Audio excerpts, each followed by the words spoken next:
So this is one out of two broken Bang & Olufsen Beolit 12 speakers that I got from my recycling center.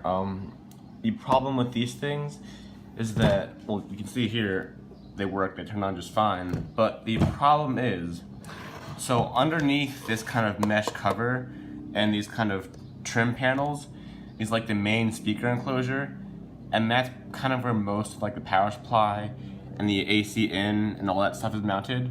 And so what happened is the previous owners were too rough with the unplugging and plugging in of the AC input, and so it basically cracked and fell into the enclosure, causing an air leak.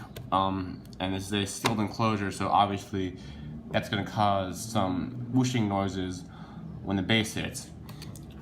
Speaking of bass, here's what the main driver looks like. I got the other one taken apart last night.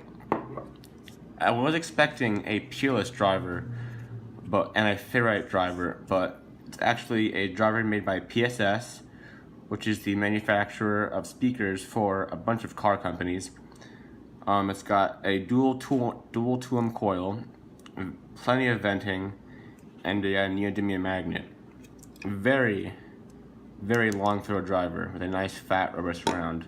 And then this is what the left and right speakers look like, also made by PSS.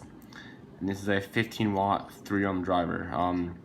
I did play this thing just to see what it would do, and it sounded very nice, but unfortunately the bass was a little bit because of the air leak. But anyway, in this video I'll basically be showing some clips of the woofer, of the speaker here, and maybe of this thing playing as is. And if you guys would like, when I do take this one apart, I will film it and kind of show the steps as to how to get into this thing, and maybe we can take a look at the construction as well. So stay tuned and enjoy the video.